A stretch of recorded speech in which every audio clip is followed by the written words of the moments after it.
แต่แต่มั่นใจว่า70,000บ่เจ้าถามข้างในเลย ถามข้างแน่แล้ว อืม แต่เบาลีมาคุณแล้วหลักหลาย มัน เดื ปั อน น แล้ ให้ ว กินนะ ห ป้า ลายเดือนแล้วเนาะไอดีเนาะไอดินได้โดนบัดเว้าบ่ช่างเด้พญาติโลคาเช่าเด้มันบางเทื่อบางทีมันเป็นพญาติอุกใจเด้นี่เนาะ พญาติอุกใจไผสิฮู้ว่านี่เนาะ โอเค เออเอ้าอุกใจอยู่บ่ อุ๊บก็เลย อุกใจอยู่บ่ยันลูกบ่มีที่อยู่ที่นอน ดินดอนต้นหญ้าในอนาคตนี่เขาเจ้าใหญ่ขึ้นมานี่แฮงสิอยู่ยากเด้แม่นบ่ก็หลาย อ เนาะ ย่าให้เลยนะให้น้ำเลย เจ้านี่ อยู่ชวนแหละ อยากให้ความฝันเราเป็นจริงเด้พี่น้องเอ้ยเนาะบ่จิตสู้เอ้ย กันหัวอยู่ ขนาดเว่าเรื่องดินนี่พี่น้องเอ้ยเนาะเรายังแบบดีใจได้ถ้ามีงบประมาณเนี่ยบ่จิตเชื่อว่าโอ้ดีใจเบิ่งไปน้ำกันเด้อพี่น้องเด้อบ่จิตกะกำลังบ่หลายพี่น้องเนาะ FC หรือว่าผู้รักผู้ใหญ่เพิ่นกะบ่ขออนุญาตนำกะบ่หลายบ่คือช่องใหญ่ๆเพิ่นเนาะผู้ใหญ่ใจดีผู้ซัพพอร์ตกะบ่หลวงบ่หลายแต่ว่ากะได้สำนีบ่จิตกะดีใจได้ละพี่น้องเนาะเป็นการเป็นงานบ่จิตกะดีใจแล้ว แต่ว่าเมื่อนี้ก็ดีใจที่ว่าในใจนี่อยากให้เอ้ยเราได้เนาะก็ได้เบ้าออกมาพี่น้องเนาะได้เบ้าออกมาแล้วเนาะ แต่ไม่มองให้ลูกอยู่นะ อืม ตัวเองบ่ดีย่ามัน ยามันเนาะน่ะเป็นบ่บ่จิตชื่อว่าฮู้อยู่นะในใจแล้วนี่เราต้องเว้าในนี่แต่บ่จิตบ่เว้าหลาย บ่กล้าเว้าหลายให้เราเว้าเองตัวนี้นะ ตายนอนตายตารับ บ่รับแมันบ่ก็มาบ่ได้บ่ได้ให้ลูกเนาะลูกบ่มีก็เป็นห่วงนั่นแหละ20คูณ30 ประมาณนี้แหละ 70,000เนาะ อืม มาพี่น้องเนาะหลายคนแม่นดีได้ผีแก้มไก่พี่น้องเนาะได้ไม่ใหญ่เก้มผ้าเก้มควรดังคำสุภาษิตเพิ่นว่าเด้อพี่น้องเด้อเนาะหัวได้รักจึงมัดพี่น้องได้สั้นจังดีเปรียบเหมือนกับทั้งรักหัวนั่นแหละคำรักเดียวมันกับบุเป็นตาเนาะอันนี้ก็คือการคำรักหัวหลายบัดแน่นนาเปรียบนั้นกับทั้งผู้รักผู้ใหญ่พี่น้องเอ้ยเนาะผู้หนึ่งผู้เดียวก็ได้อยู่แต่ว่านักเพิ่นบัดนี้ก็มาหลายผู้หลายคนบัดค่อยออกซะ1ค่อยออกซะ2ค่อยออกซะ3มันบัด แม่น หลาย รวมกันเนาะ จากหน่อยหาหลายพี่น้อง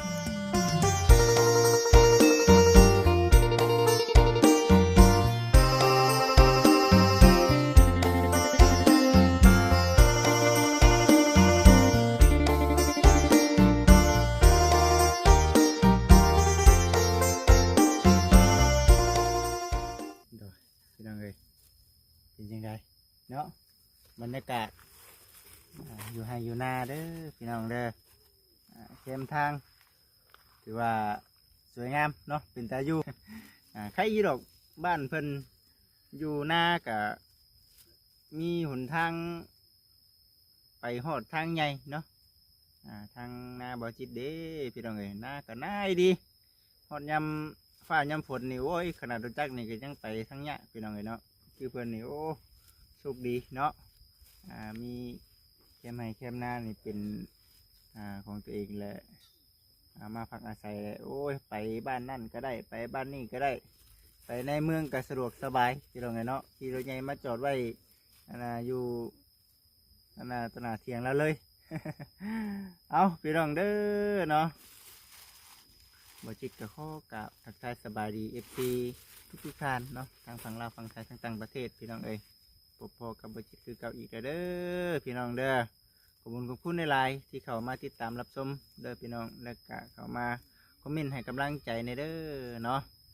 แล้วก็มาพิจารณาน้ำกันเนาะในเรื่องของทางครอบครัวน้องเทพมานี่ก็ได้พี่น้องเอ้ยพอดีเดินทางมาหาครอบครัวน้องเทพอีกพี่น้องเนาะเขามาเมื่อวานนี้FCหลายๆท่านเพิ่นก็สงสัยอยู่ได้ว่าบ่ฉันพ่อน้องเทพไปไสว่าฉันนะพี่น้องเอ้ยเนาะเพิ่นบ่อยู่พี่น้องเอ้ยเพิ่นไปบ้านเพิ่นพุ่นแหละพุ่นแหละมีโอกาสหรือว่า จังหวะได้เนาะบ่จิตเชื่อว่าทั้งครอบครัวเพิ่นคือสิมาเต้าโฮมกันคือเก่าในหั่นแหละพี่น้องเอ้ยเนาะพอดีมื้อนี้ก็บ่มีหยังหลายพี่น้องเอ้ยน้ำจิตน้ำใจชื่อของฝากของต้อนมาให้ทั้ง โอ้ยขอโทษได้หลายพี่น้องเอ้ยมาให้ทั้งแม่น้องเทพเพิ่นบรรยากาศคักได้พี่น้องเอ้ยเนาะไปน้ำกันเลยใส่พี่น้องเอ้ยมาให้สามีนาเพิ่นเป็นมือกล้องให้ทักทายสบายดีสามีนาเดือ สวัสดีพี่น้อง เนาะพอดีนี่เลยพี่น้องเนาะบรรยากาศเมื่อวานนี่ไปสามีนาFC เพิ่นก็คอมเมนต์อยู่โอ้ยประชันสาธุประชันบ่จิตเอ้ยมีผู้รักผู้ใหญ่เพิ่นชื่อที่ชื่อทางให้ในครัวประชันแม่นอยู่ดอกบ่จิตก็ว่าแม่นอยู่เนาะแม่นอยู่เพิ่นอยู่กับพ่อกับแม่แต่ว่าที่ทางของตัวเองก็บ่มีก็อันนี้ก็เห็นแค่อายุก็ทางไปพี่น้อง อาจจะจับหน่อยนึงคือจะเอาเสือก อิงตามเนาะอิงตามทั้งผู้รักผู้ใหญ่เพิ่นพิจารณาในเรื่องดินเรื่องดอนนี่ก็อันนี้มันเป็นดินของป้าของลุงเนาะเพิ่นมาพักอาศัยอยู่แต่เพื่อนอยู่แต่ชานก็อยู่ซื่อๆมันบ่สวัสดิ์เสวยเนาะพี่น้องเนาะก็ยังดีได้ที่ว่ามีดินดอนของทางพี่น้องเพิ่นให้มาเฮ็ดให้เฮ็ดนาน้ำกันเนาะก็ยังดีที่เพราะว่าเอ้าพอได้ปลูกเขื่อนก็ยังดีบ่เชื่อ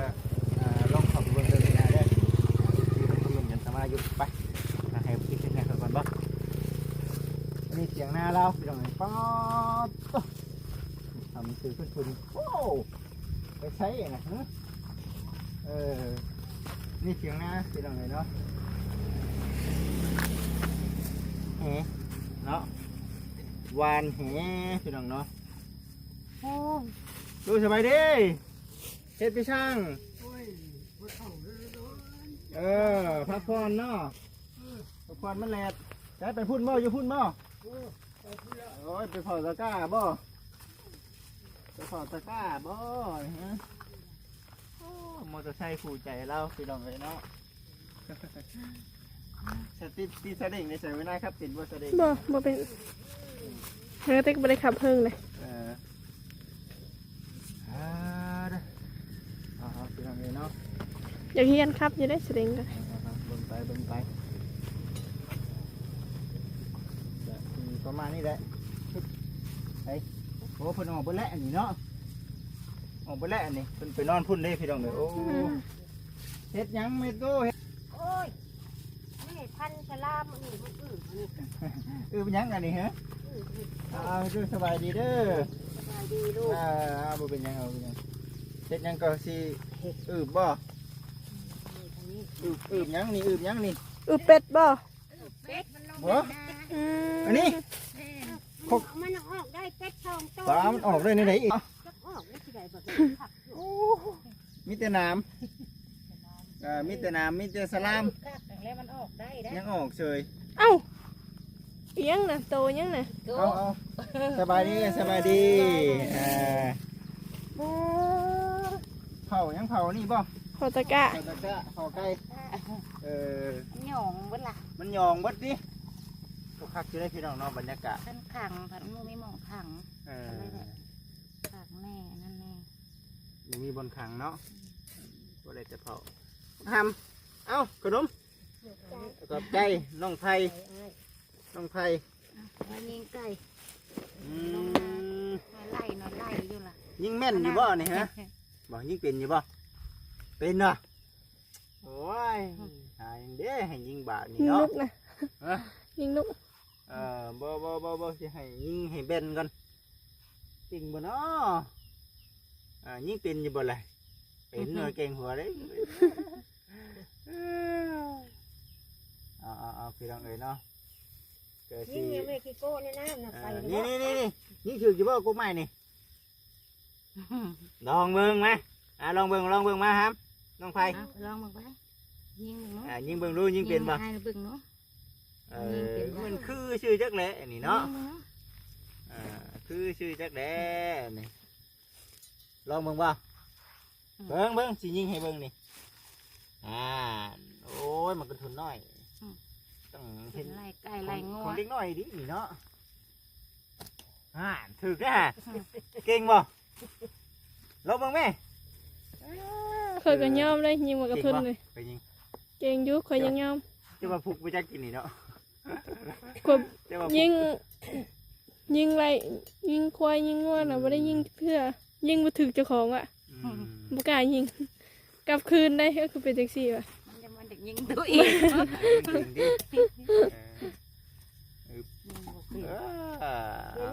อย่าหลอกหามอย่าหลอกไปกันยะมาพี่มานั่งใกล้ๆพี่มา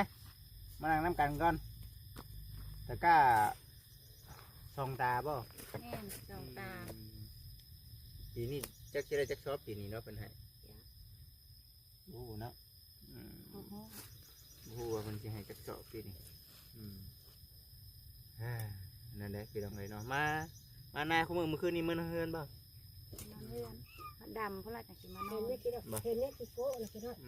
ไหลมันมุดเนาะ บัดดำบ่ได้จังสิได้มานอนเนาะ นี่เอาได้ไหม คือพอน้องเทพนี่สิบ่ได้มาไง ยังเดี๋ยวมันว่าสิดำหน้าละแห้งยาก แห้งยากเนาะ แม่น ตัวนี้ก็เป็นอีกปัญหาหนึ่งพี่น้องเนาะครอบครัวเรามันบ่สมบูรณ์แบบเนาะยากอยู่ ใช้ที่เท่าผู้เห็นที่กู ไปทางไหนบ้านนะสมมติว่าเข้าไป คนละนาง ไปทางนี้ได้ ไป ปะ ทาง นี่ไปนี่ แน่นได้ ได้ปะ ทางเล็กซิด ไกลบ่ บ้านคนอย่านาพูดโอ้เติบอยู่ได้เติบอยู่FCเพิ่นก็ถามอยู่ว่าพอน้องเทพไปไสบ่จีดว่าซั่นแล้วกลับบ้านลาวพี่น้องเด้อเนื่องจากว่ามันอยู่น้ำกันกับพ่อแห้งแล้วเนาะบัดนี้ก็แยกกันอยู่ทั้งนั้นเอาทั้งนั้นทั้งนี้เอาทั้งนี้มุดละ ได้คุยกันกับคอมเมนต์กันเข้ามาเดี๋ยวเอาก็คือเก่าพี่น้องเลยเนาะก็มาเยี่ยมมายามอัปเดตไทม์ไทยคือว่าคือวายอยู่ หัวมันอ่ะ เมื่อนอนเฮือนก็ไป ลูก ลูกไม่ตู้เลย นอนนาแล้วนอนนาสองเท่าตื่นมาล่ะเอามา เนาะพอดีFCเพิ่นก็คอมเมนต์กันเข้ามาสาธุบ่จิตเอ้ยบ่ฉันอยากให้เจ้ามาอยู่นอกเด้บ่ฉันอยากให้มีที่มีทางอยู่ข้างนอกอยากได้อยู่บ่ข้างนอกกัน ได้ผมมันหอมดีเนี่ย หอมมันนั้นหอมแห้งดีเนาะหอมแห้งอีดีพี่น้องเนาะอยู่พุ่นน่ะนี่ก็คอมเมนต์นี่ซื่อเด้อพี่น้องเด้อเนาะเพิ่นคอมเมนต์กันเข้ามาบ่จิตก็มาพิจารณาเบิ่งก็คือแม่นความ FC เว้าอยู่ได้ว่าซั่นอยู่พุ่นก็เป็นของพ่อของแม่เนาะอยู่พี่ก็เอายังบ่ทันมีที่มีทางเป็นตัว พ่ เอ อง ของแม่กะมันกว้างกับใครอยู่ ใช่อยู่แม่นบ่ แม่นอันนี้ของพ่อแม่กะก็จำนั้นคือเจ้าเห็นนั่นแหละ มันบ่สวัสดิ์เสวยเนาะ แม่น บ่บ่ช่าง เดียวมันกับบ่มี บ่จิตเชื่อว่าสมมุติเนาะสมมุติ น้ำกับบ่มี ของน้ำก็บ่มีบ่ใช่เงี้ย ถ่ายง่ายอีกเนาะบ่จิตเชื่อว่านี่คันว่าเพิ่นมีเงินมีคำมาชื่ออยู่ข้างนอกแถวนี้เนาะพ่อกับแม่ก็คือสิบ่ได้ไปฮอดเฮือนครับชอบบ่อยากฮอดมื้อเฮือน แม่นเราก็บ่ได้มือ เนาะมัน มันอยู่นี่มันสบาย แม่นอยู่พุ่นมัน พูดมัน จำเป็น มันแบบมันเขาอัดเบิดล่ะนะว่าง่ายเขาตันมาละ บุเพผู้เพิ่นมีเนาะบุเพผู้เพิ่นมีดันเบิดพี่น้องเอ้ยเนาะอันนั้นก็จะว่าเพิ่นจงให้ไปชื่อจัก แม่นเพิ่นจงให้เดียวนะพี่กายนี่เพิ่นเฮ็ดได้ บ่ เฮ็ดจนบ่มีหนทางย่าง บ่ ปีที่แล้วเพิ่นเอาไว้นี่ เอ้ยอันนั้นแหละพี่น้องเอ้ยจังว่าเอ้าบุจิกก็มาคิดเบิ่งก็ก็แม่นความอยู่เนาะก็เพิ่นก็ ว่าปีนี้เพิ่นเห็นใจบ่จ๊ะพี่กายที่เพิ่นไทยจนบ่มีคนหม่องเที่ยว เพิ่นเห็นใจไปยักปีนี้เนาะมีเดียวทางออกทางเข้าทางเดียวเนาะพี่น้องเอ้ยเนาะเอาแบบมีเงินมีคำขอชื่อแล้วลุงนี่เนาะในหนึ่งพอดมเพื่อนนี่นะ โดย เจ้าราคายให้จักเนาะ เพิ่นบ่ขาย บ่ขายบ่ โดยเบอรี่เพิ่นก็ให้ถามอยู่ บ่ ตอนนั้น ฮ่าโอ้ยบ่เป็นเตบ่จิตซะเนาะถามเว้าเรื่องนี้เนาะ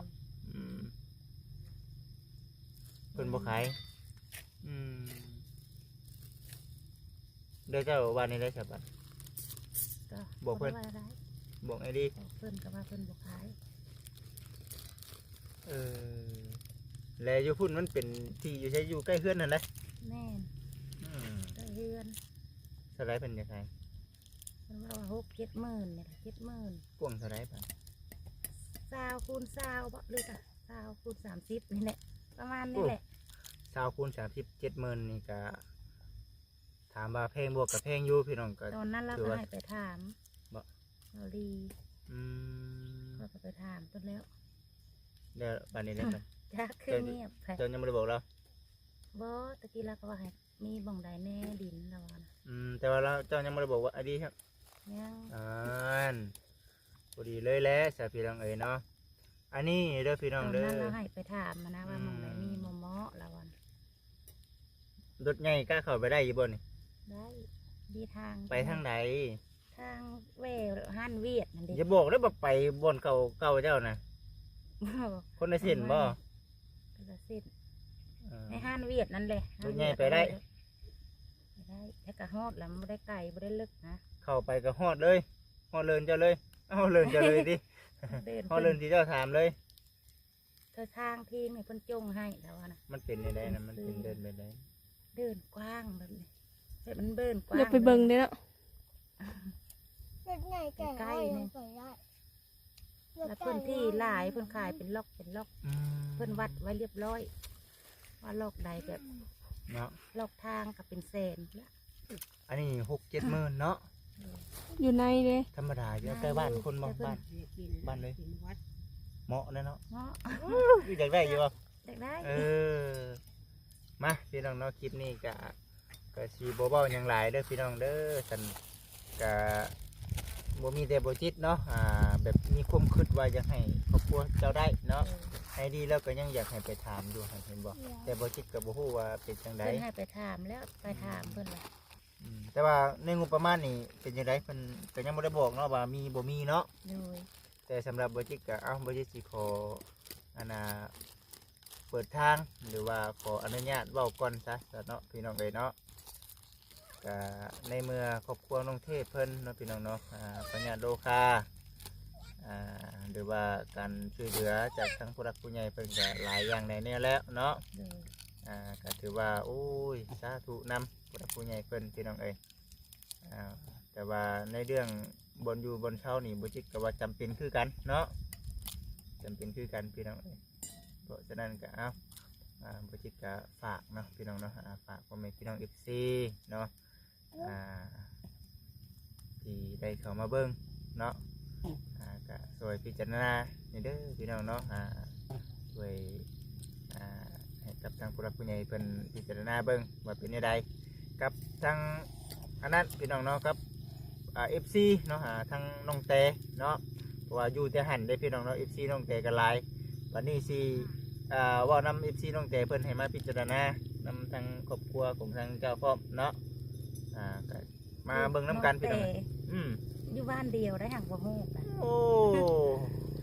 โอ้ยเพิ่นอยู่บ้านดงบักแง้วแม่แต๋วเอ้ยแต๋วฮู้บ่ที่ว่าเราบ่ขออนุญาตนำเราถือผ้ากระทองแล้วเราเสียนะตอนในเตียงมาซอยตะกี้เนี่ยบ่ฮู้บ่3-4 ปีหลังได้ เมื่อเท่าจังว่าสิ 5 ปีแม่แต๋วได้แม่ตุเจ้าบ่จักบ่ แม่แต้วจะฮู้นะแม่แต้วนะ แม่แต๋วพ่อจ้อยนั่น แม่แต้วพ่อจ้อยจะ โอ้ ฮู้ โห เนี่ย เวลามันตายแต่เต่วนะ เออบอกเพิ่นให้เพิ่นสิจักอยู่บ่นี่ เฮาบ่ฮู้เฮานะ เออ จักแล้วบูจัก บ่ฮู้ว่าเราบ่ได้อยู่บ้านบ่ แม่บูจักอยู่บูจักคนอยู่ในบ้านกัน อยู่ล่ะบ่ได้ไปที่ใด บูได้เที่ยวบ้านเที่ยวเมือง คือว่าได้บ้านเฮาเพิ่นผู้นั้นมาผู้นี้มาเนาะ คัน จ้ จ้ อ อย ย หั ทาง ว เฮาล่ะฮู้ จ้อย บ่จอย แต๋ว อันนั้นแหละถือว่าหับช่วงเฮ็ดเจาะน้ำอันนี้คือเวียกของหมอจิตเด้อเจาะน้ำเฮ็ดของน้ำเฮ็ดหัวเฮ็ดแคว FC เพิ่นเห็นแบบว่าโอ้ยบ่จิตเอ้ยว่าซั่นท่านบ่จิตได้อันนะครับหน้าที่เป็นสะพานบุญมาช่วยครอบครัวเพิ่นก็โอ้สาธุนํเนาะก็เลยว่าฝากในเด้อพ่อแม่พี่น้อง FC เนาะที่ ติดตามรับชมเบิ่งทั้งน้องแต่ ก็ก็เป็นวัดละกินก็บ่โดดว่า แซ่บบ่ กินก็กินแต่แท้ แต่มั่นใจว่า70,000บ่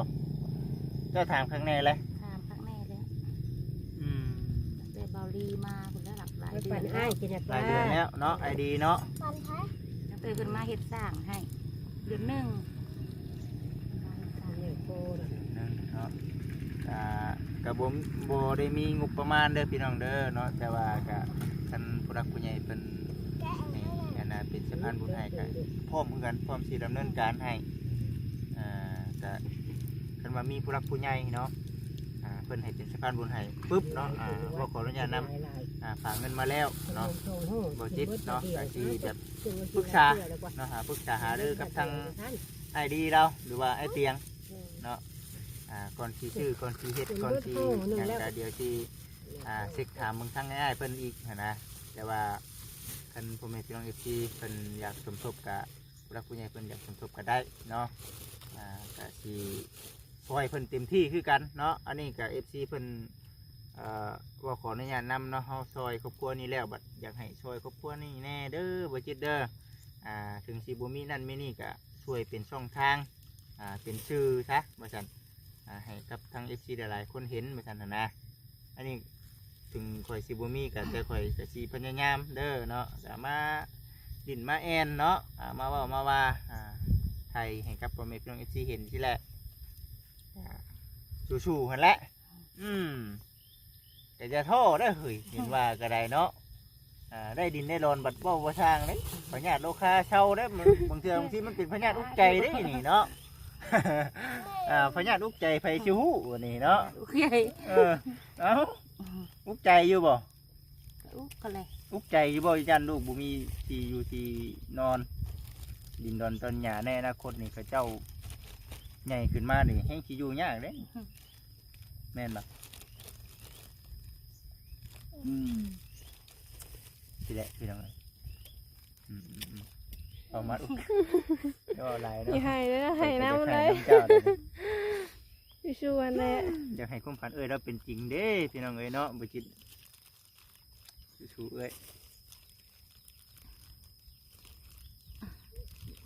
กันหัวอยู่ ขนาดว่าเรื่องดินนี่พี่น้องเนาะเรายังแบบดีใจได้ถ้ามีงบประมาณบ่จิตเชื่อว่าโอ้ดีใจถ้ามีดินเป็นของตัวเองผู้เคลื่อนขึ้นนี่เอามาบ่ผัวนี่เอามาเป็นอะไรก็เบิ่งกันเนาะพี่น้องเนาะเอาเบิ่งไปน้ำกันเด้อพี่น้องเด้อบ่จิตกะกำลังบ่หลายพี่น้องเนาะ FC หรือว่าผู้รักผู้ใหญ่เพิ่นกะบ่ขออนุญาตนำกะบ่หลายบ่คือช่องใหญ่ๆเพิ่นเนาะผู้ใหญ่ใจดีผู้ซัพพอร์ตกะบ่หลวงบ่หลายแต่ว่ากะได้ซ้ำนี้บ่จิตกะดีใจได้ละพี่น้องเนาะเป็นการเป็นงานบ่จิตกะดีใจแล้ว แต่ว่าเมื่อนี้ก็ดีใจที่ว่าในใจนี่อยากให้เราได้เนาะก็ได้เบ้าออกมาพี่น้องเนาะได้เบ้าออกมาแล้วเนาะก็ตรงกับความคิดเนาะของทั้งไอดีเราไอเตียงแน่บุจิตเชื่อว่าผู้รักผู้ใหญ่เพิ่นก็อยากให้ได้อยู่เนี่ยแต่ว่ามันเบาผู้ช่างเลย6-7 หมื่นมันโมเมนต์เรื่องน้อยพี่น้องแม่น ขนาดที่ผ่านมาเพิ่นซอยกันยังว่าหลายแล้ว แม่นเห็นบ่ หาเงินกว่าสิได้ เพราะฉะนั้นก็เอ้าพี่น้องเอ้ยคือเพิ่นเว้าเนี่ยเนาะ ว่าเพิ่นแบบ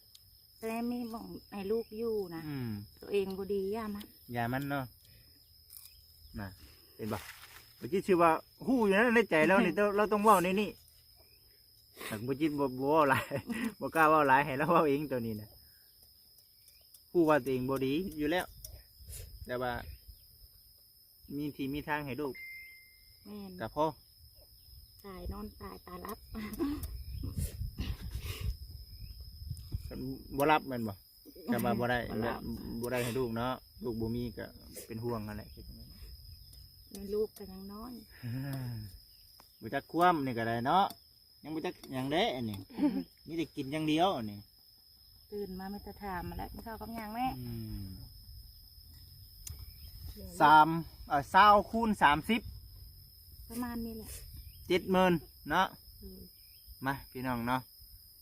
หลายคนแม่นดีได้ผีแกมไก่พี่น้องเนาะได้ไม่ใหญ่เกมผ้าเกมควรดังคำสุภาษิตเพิ่นว่าเด้อพี่น้องเด้อเนาะ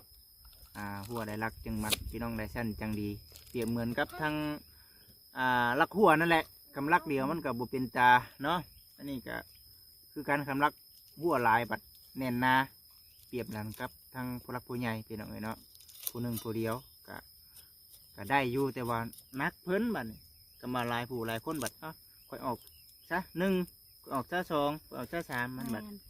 หลาย รวมกันเนาะ จากหน่อยหาหลายพี่น้องอันนี้บ่จิตกราบขอโทษขออภัยที่หลายถ้าหากว่าบางเผยบางคำเนาะคำบอกคำจาใดที่ว่ามันบกหักโบเน่พี่น้องเนาะก็ให้พี่น้องอีก4พิจารณาเด้อพี่น้องเด้อ นี่ก็คิดอยู่กัน อืม แบบอยู่เฮือนนะอืแบบ ม แบบบางเทื่อบัดจำเป็นนี่เลยแบบคอนดูคอนแดงนะ บ่ได้ได้ หลุดจักที่ไปข้างในนะ 1 ก็คิดอยู่แหละ คอนดูคอนแดงมาอันนี้ซาถูกบ่อยากให้พ่อ อืม แต่ว่ามันเป็นของธรรมชาติ เขาบ่ให้เบรกข้ามได้ เดินของเขาเนาะ นั่นแล้วยังว่านะ อ่า ลูกใจหลายอย่าง แม่ปั๊มไหมเจ้าอีกเนาะอันนี้คือเว่าความเป็นจริงพี่น้องเนาะเว่าความเป็นจริงเนาะหลายๆคนมันก็กูคนอยู่แล้วเรื่องแบบนี้เห็นนะแต่ว่าอันนี้คือเราคือเห็นในอนาคตเนาะว่ามีเป็นของเจ้าของแบบสิเป็นอีกแบบนึงพี่น้องเนาะ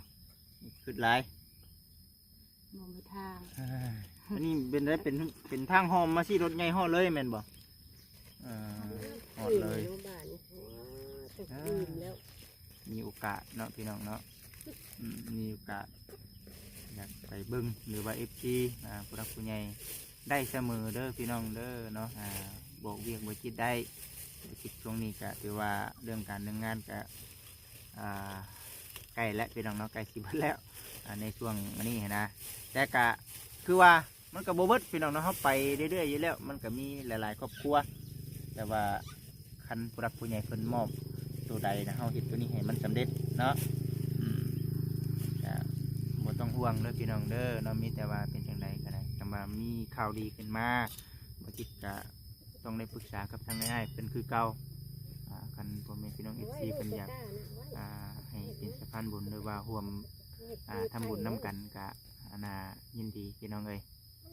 ซอยเต็มที่เนาะอันนี้ก็เต็มที่คือกันโอ้ยเนาะขอให้อยากให้เพื่อนมีบุญวาสนาเดิอ้าว ระวังมีดเด้อ จักมาสั่ง ยุ่งถูกเข้าทัก จักเข้าไหนยางชื่อก็ยังลุ่มมาชูเนาะ นั่งอยู่ พอแห้งแล้ว ตะกะไก่กำลังเลยเนาะ นากับบุเป็นของตัวเองเนาะแบบนี้ได้โตไปก็ได้เนาะคือจะได้เห็ดน้ำพีน้ำน่องน้ำเถียงให้เถียงนาคนกูจะชื่อหน้าเป็นของตัวเองกัน ปี ฮะ น้ำเพิ่นครูปีใช่ไหมใช่ คำหน้าได้สะอันนี้คือเว้าแอนกันนี่คือเด้อหน้านี่เขาเจ้าขายเนี่ยได้เดี๋ยวนี้ โอ้คือกัน ช่วงอยู่บ้านน่ะ แพงแล้วนาเนาะเป็น ลักแสน แสนพุ่นละ ลักแสนแต่ว่าตลอดชีวิตได้ตลอดชีวิตลูกหลานชูลูกชูหลานตัวน่ะเอาเนี่ยดอกไม่ต้องว่าฮอดหน้าพี่น้องเลยเอาตัว ตัว20คูณ30มินิให้มันได้ก่อนเนาะเอาถือว่าบจิตก็ถือว่าดีใจแล้วพี่น้องเนาะที่ได้เว้าคำนี้ออกมาบจิตเชื่อว่าFCหลายๆคนก็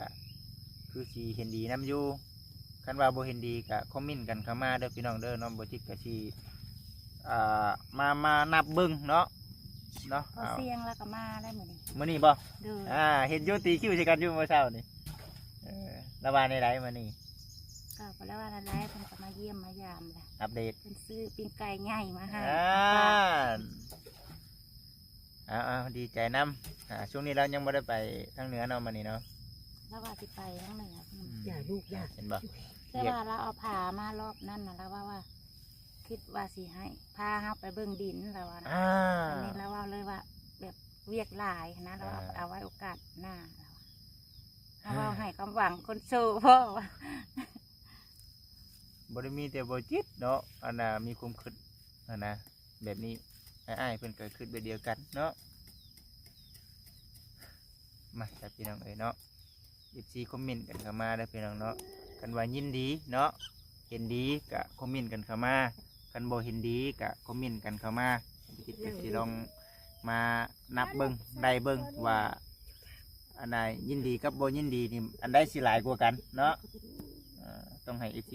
ตัดสินนำได้กะหลักๆกะผู้ใหญ่ให้แหละพี่น้องเอ้ยเนาะผู้เพิ่นอยากช่วยก็ได้กะเบิ่งไปน้ำกันเด้อพี่น้องเด้อเด้อ ผมค่ะ หลายคนอยู่เด้นี่เนาะมาสายพี่น้องเอ้ยเนาะได้แล้วบ่ใช่ไม่ได้ ได้แล้ว มีแต่ว่าโอ้ยอยู่ให้อยู่หน้าพี่น้องเอ้ยเนาะ